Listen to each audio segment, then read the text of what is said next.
Hello friends, RKG academy में आपका स्वागत है। चलिए फ्रेंड्स, तो स्टार्ट करते हैं आज का वीडियो। आज का गुरुत्वाकर्षण चैप्टर का सेकंड पार्ट है। फर्स्ट पार्ट मैंने कल के वीडियो में कंप्लीट करा दिया है। तो फ्रेंड्स, इस वीडियो में गुरुत्वाकर्षण चैप्टर के जो कुछ पॉइंट्स, इंपॉर्टेंट पॉइंट्स रह गए थे एनसीईआरटी से, वो मैंने आपको इस वीडियो में लेकर आई हूँ। ओके फ्रेंड्स, तो चलिए स्टार्ट करते हैं आज का वीडियो स्टार्ट करने से पहले आप सबसे कहूँगी कि प्लीज़ इस चैनल को ज़्यादा से ज़्यादा लोगों तक शेयर कीजिए। इस चैनल को शेयर करिए ताकि उनको भी उनके सीटेट के एग्जाम में और टीचिंग एग्जाम में उनको हेल्प मिल सके, जो भी साइंस स्ट्रीम से हैं। ओके फ्रेंड्स, अगर आप चाहते हैं कि ये जो कंटेंट जो मैं हिंदी में लेकर आ रही हूँ उसको अगर आप इंग्लिश में चाहते हैं तो मुझे कमेंट बॉक्स में ज़रूर बताइए। चलिए फ्रेंड्स, तो स्टार्ट करते हैं आज का वीडियो। देखिए, जो नेक्स्ट पॉइंट है यहाँ से पार्ट 2 का गुरुत्वाकर्षण का, वो ये है। पहला पॉइंट देखिए, गुरुत्वीय त्वरण का मान पृथ्वी के द्रव्यमान तथा इसकी त्रिज्या पर निर्भर करता है। अच्छा, गुरुत्वीय त्वरण का मान किस पर निर्भर करता है? पृथ्वी के द्रव्यमान तथा इसकी जो त्रिज्या होती है उस पर निर्भर करता है। ये आप सभी जानते हैं कि इस पर निर्भर करता है। तो फ्रेंड्स, अच्छा, ये आपको पता होगा कि जो गुरुत्वीय त्वरण होता है उसको आपने देखा है कि उसका जो फॉर्मूला होता है वो क्या होता है? जी एम अपॉन आर होता है, जो कि मैंने कल बताया था आपको। क्या होता है? Small G is equal to capital G M upon R, यही होता है ना। तो इसमें क्या था? एम क्या था आपका? पृथ्वी का द्रव्यमान। देखिए, मैं यहाँ पे आपको लिख के बता देती हूँ। क्या था आपका formula? G is equal to क्या था? G capital G M upon R, है ना, आर स्क्वायर। ठीक है, तो जहां पर m क्या है? द्रव्यमान है, और r क्या है? त्रिज्या।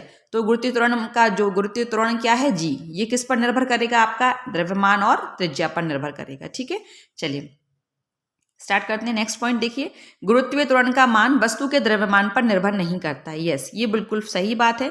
जो गुरुत्वीय त्वरण का मान होता है वो वस्तु के द्रव्यमान पर निर्भर नहीं करता है। ठीक है, इस पर क्या होता है? पृथ्वी की सतह पर या उसके पास में कोई जो गुरुत्वीय त्वरण के मान होते हैं ना, वो उस मान को लगभग स्थिर मान सकते हैं अपन लोग। ठीक है, लेकिन आप कहें कि वो वस्तु के द्रव्यमान पर निर्भर करे तो ऐसा नहीं होता है। वस्तु के द्रव्यमान पर निर्भर नहीं करेगा, वो पृथ्वी के द्रव्यमान पर ही निर्भर करेगा। ठीक है, नेक्स्ट पॉइंट देखते हैं। अच्छा, जो नेक्स्ट पॉइंट है, इसी टाइप से क्वेश्चन ज्यादातर सीटेट में आते हैं। आपको ऐसा एग्जाम्पल दे दिया जाएगा कि कागज और पत्थर समान ऊंचाई से छोड़े जाने पर कागज पृथ्वी पर पत्थर के बाद पहुंचता है।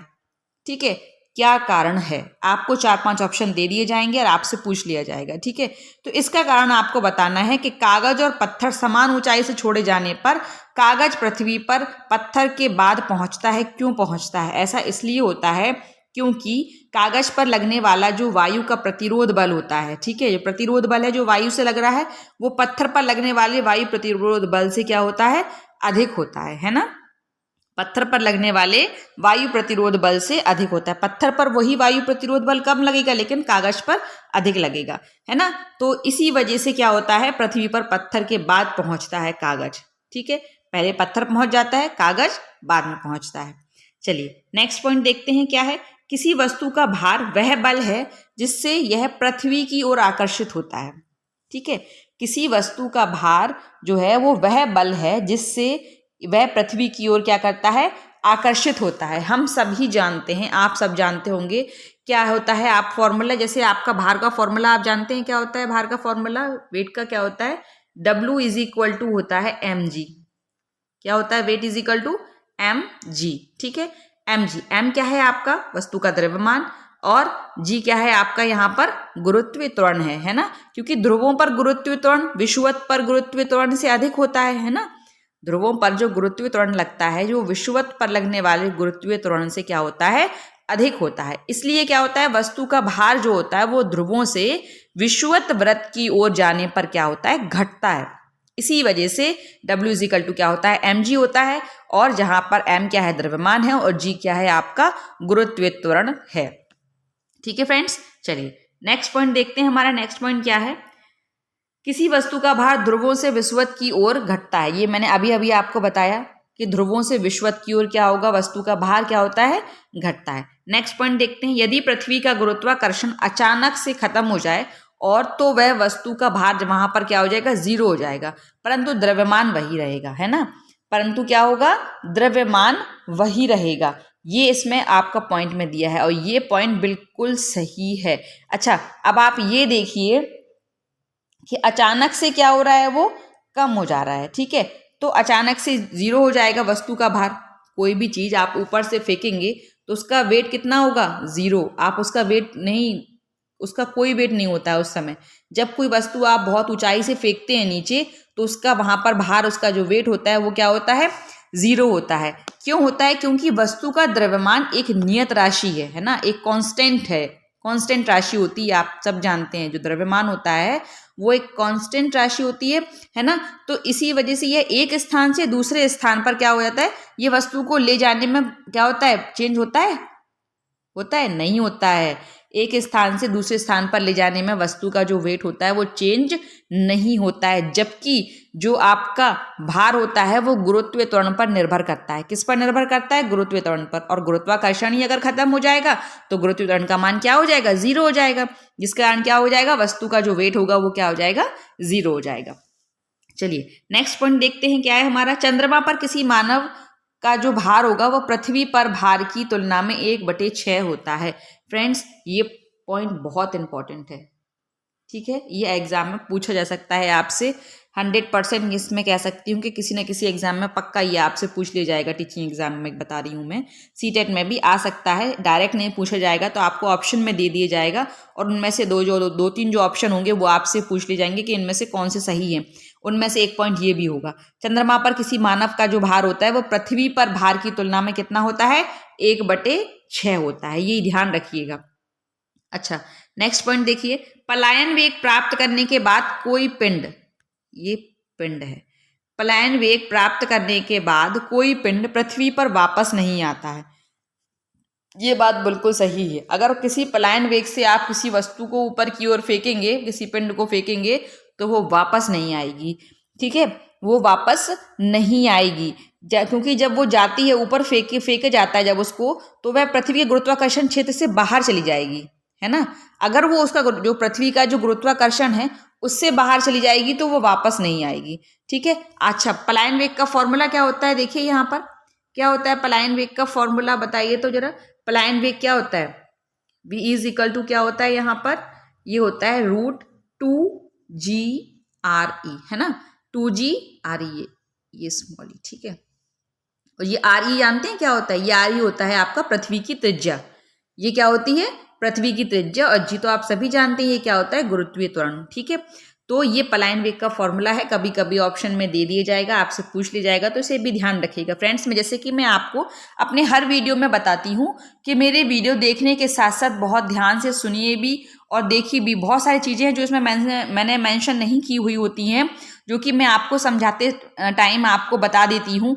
ठीक है, तो उस चीज़ को आप नोट कर लिया कीजिए, या फिर आप दोबारा से वीडियो प्ले करके देख सकते हैं। पर जो भी बता रही हूँ मैं बिल्कुल आपको सच बता रही हूँ कि मैं जो भी आपको बता रही हूँ ये वो कंटेंट है, एनसीईआरटी से लिया हुआ है, जो कि आपके एग्जाम में आपको देखने को पक्का मिलेगा।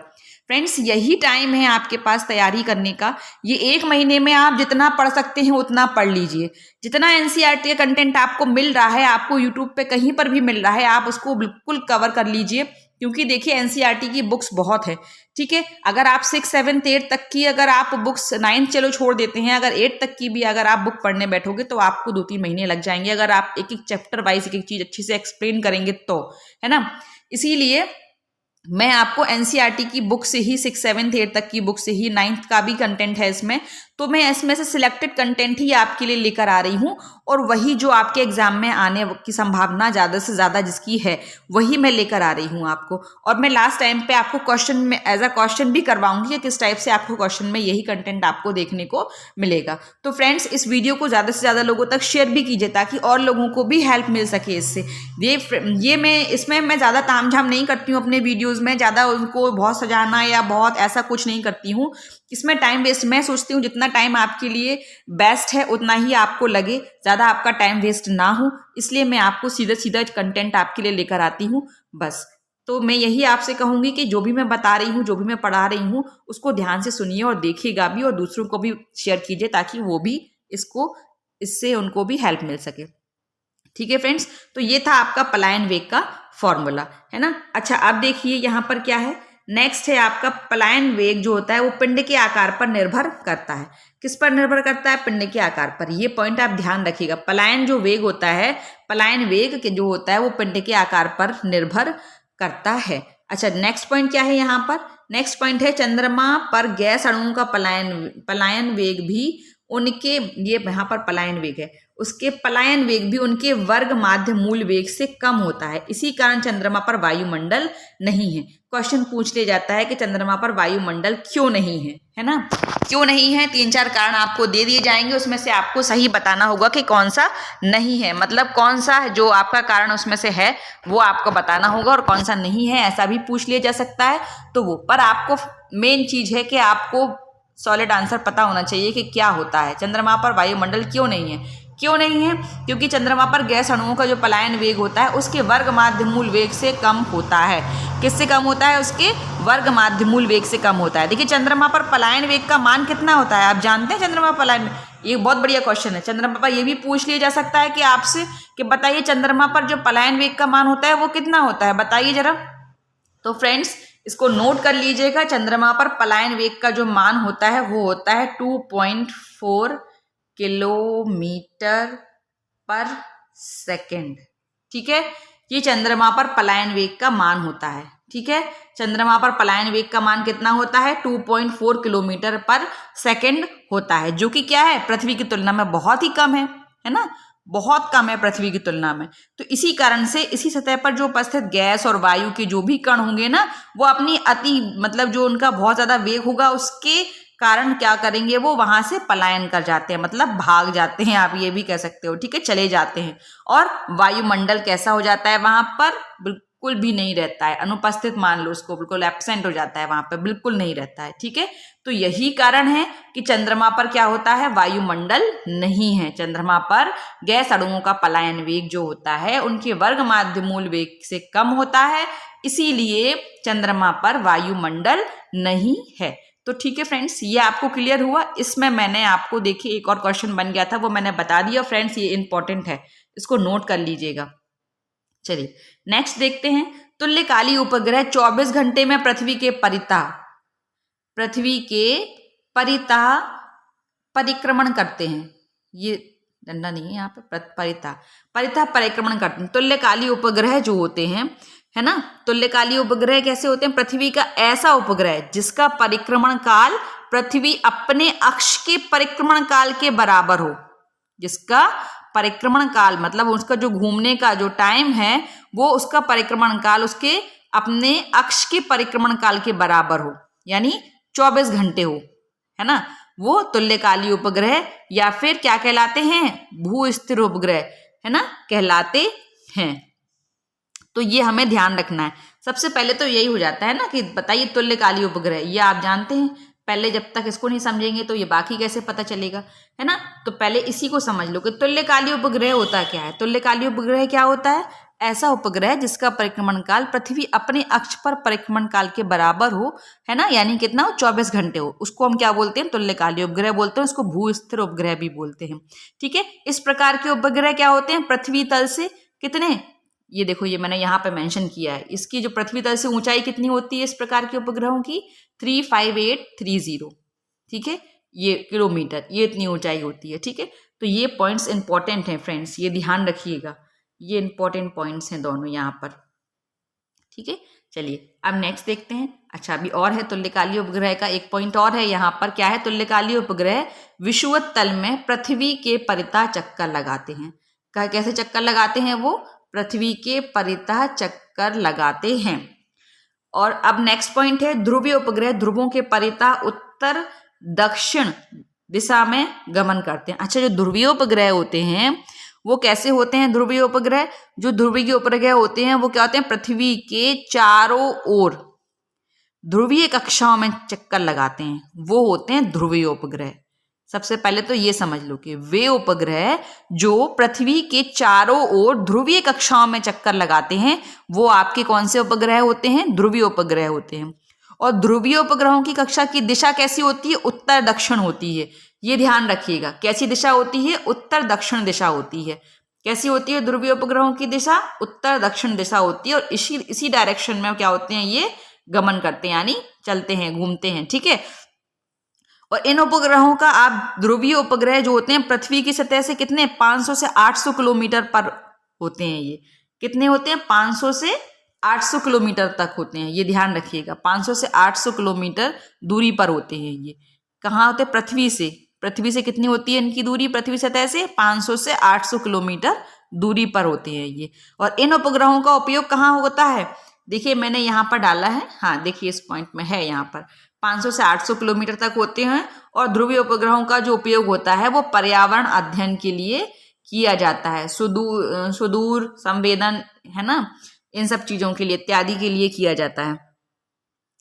तो ये सब चीजों के लिए किसका यूज करते हैं हम, ध्रुवीय उपग्रहों का यूज करते हैं। ऐसे मौसम संबंधी जो और भी भविष्यवाणियां नहीं होती हैं कि पहले से पता चल जाता है, आंधी तूफान इन सब चीजों का, तो इनका उपयोग हम किसके लिए, ध्रुवीय उपग्रह होते हैं, इन्हीं सब चीजों के लिए ध्रुवीय उपग्रहों का यूज करते हैं हम, है ना। अच्छा, और भी जो पृथ्वी के सतह के अंदर जो खनिज पदार्थ होते हैं ना, ये वो भी जो होते हैं ना, वो इसी में किया जाता है, उनको भी जो खोज की जाती है वो इसी के अंतर्गत की जाती है, यानी ध्रुवीय उपग्रहों की सहायता से की जाती है। और अच्छा, ये चीज आपके जो पॉइंट मैंने बताया ध्रुवीय उपग्रहों के बारे में, यानी इनका यूज आपको पता चल गया किस किस में करते हैं, पर्यावरण अध्ययन में, सुदूर संवेदन में, है ना, मौसम संबंधी जानकारी के लिए, और जो पृथ्वी की सतह के अंदर जो खनिज पदार्थ हैं उनकी खोज के लिए, ठीक है। तो ये आप ध्यान रखिएगा। तो इसमें मैंने, आप समझ लीजिए, गुरुत्वाकर्षण चैप्टर आपका यहाँ पे मैंने एक्सप्लेन किया है आपको बहुत ही अच्छी तरीके से। इसमें आप देख लीजिएगा, शायद ही कोई पॉइंट आपको छूटा हो। जो भी इंपॉर्टेंट था, जो भी आपको आपके एग्जाम में आने की संभावना थी, वो मैंने आपको यहाँ पर सब करवा दिया। पूरा चैप्टर यहाँ पे आपको मैंने एक्सप्लेन किया।